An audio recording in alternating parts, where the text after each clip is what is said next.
Welcome, esteemed teachers, professor, and colleagues. It's a pleasure to be here to present my research titled Translanguaging and Global Identity, English Learning Work in Spanish-Speaking Adolescents YouTube Discourse by Miriam Guzman. This study explores the fascinating intersection between digital communication, linguistic evolution, and the construction of self in the 21st century. To begin, we must acknowledge that in our increasingly interconnected world, adolescent communication has undergone a profound transformation. Today's youth are not merely passive consumers, they are active architects of a global digital culture. YouTube specifically serves as a primary stage for what we call identity performance. Within this environment, a unique phenomenon known as translanguaging has emerged. As proposed by Ofelia Garcia, this process disrupts the traditional isolation of languages. Rather than showing a lack of vocabulary, these young bloggers are strategically leveraging their full linguistic repertoire to build a globalized social identity. Thus create a problem that is this brings the significant challenges. There is a persistent disconnect between the formal English and the English that's taught in school and the internet English you see in daily life, like saying host, ghosting, the crush, my crush, or other words. So traditionally, educators view these borrowings with skepticism, prioritizing linguistic purity. Nevertheless, these perspectives fail to account for the sociolinguistic value these terms holds. As Núñez Noguerales and Luján Garcia noted in 2023, students often perceive these Anglicalisms as more professional or better sounding. The core problem is that many IFL curricula don't yet recognize translanguaging as sophisticated communication strategy, often leaving the students' digital identity invisible in academic settings. So my question is, how do YouTubers employ English loanwords to construct a globalized identity? There are some important theoretical frameworks that I have used in this research. To analyze this complexity, my study relies on several pillars concepts. First of all, is the translanguages and dynamic bilingualism that, following by Garcia and Lin, we move away from the double monolingual view. Instead, we see bilinguals navigating a single open linguistic space. Furthermore, we incorporate social identity theory that, as mentioned, Tatchfeld emphasized individual derived self-worth from group membership. In the digital age, this is a manifested through communities of practice, where language signers belong to specific tribes, such as beauty or gaming communities. The second part of the theoretical framework incorporates the very important meanings, for example, indicicality, that according to Bolos and Hals, linguistic forms point towards social categories. For a YouTuber, English indexes an identity test is savvy and cosmopolitan. This is further contextualized by computer-mediated communication, which favors speed and coolness over traditional grammar. So that is more creative, multimodal style that include emoji, text, and speed over grammar.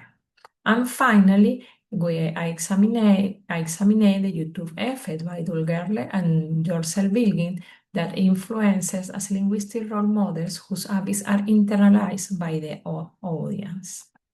So there is the linguistic habits. So what says Dulger? Dulger and Bilgin highlight the influencer act as a catalyst. Their linguistic habits are internalized by followers who wish to mirror their success and authenticity. to follow this presentation, the methodology that I have using regarding the methodology, this study framed within a qualitative paradigm using a descriptive and interpretive design. To ensure a robust analysis, I employ a triangulated propositive sample consisting of 3 nodes. There are 3 videos. One is from the global node represented by La Rivera from Spain. The second one is the inspirational node featured through Patrick Viaja, who is a foreign British influencer in Venezuela. And the local node focusing on Venezuela blogger Eugenia Ciso and her podcast Ni me la digas. No me la digas. Data was categorized using a functional matrix to identify whether tokens were used for referential expression or social purpose. What are the major findings that when I work with the triangulation? The moving to defines, the analyze, reverses translanguages acts as a linguistic bridge. La Rivers provides the global benchmark. Her use of terms like literally or random models that speech of youth worldwide. In contrast of this, we have a Patrick Viaja, presents a unique phenomenon where his native English validates Venezuelan culture, fostering a positive bilingual identity. And the last one, además, and very important, is Eugenia Ciso demonstrate a high frequency of expressive tokens. Her discourse include a lot of words in English and as categorize the social behaviors in a way that resonate with the global Gen Z aesthetic. So we'll remind the rooted in Venezuelan context. So English is a social aware and digitally fluent. The case study is the episode 389 by called technological indisciplinarity. There are many words, terms like T-Mobile, trade-in, snap map, index, alive, serving with a global structure. Moreover, we observe that the fluency through words like scrolleando, muteadas, that are common in all their podcasts that she presented. And finally, the social identity slam include words like passenger princess, pregame, beer pong, that index a youthful westernized lifestyle in group membership. It's very important to mention that this YouTuber was selected after to ask to a different young people what are the more important podcasts that they consider to influence or they watch it, not what they influence, but why they like to watch as a TV program. And they mentioned these three of majority of the four young people that asked them what podcast they like and why. What and why. So what is the discussion here? The discussion is an identity agency. In light of these results, it's evident that for Venezuelan adolescents, using English on YouTube is an act of agency. By blending these languages, creators are not losing their native tongue, they are expanding it.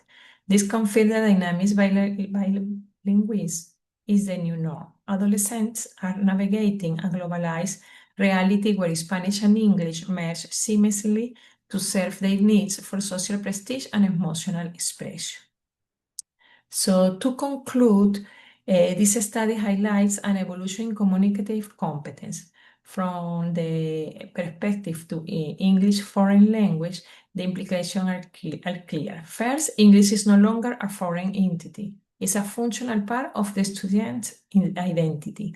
Second, our pedagogy should embrace CMC markers that are legitimate vehicles for self-expressions. And finally, the goal of learning in the 21st century should shift from monolingual perfection to functional fluidity.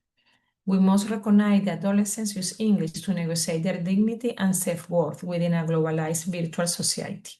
Thank you very much for your attention, and this is the all the references and I have used it. If you have any question, don't doubt in contact me. So thank you for your attention.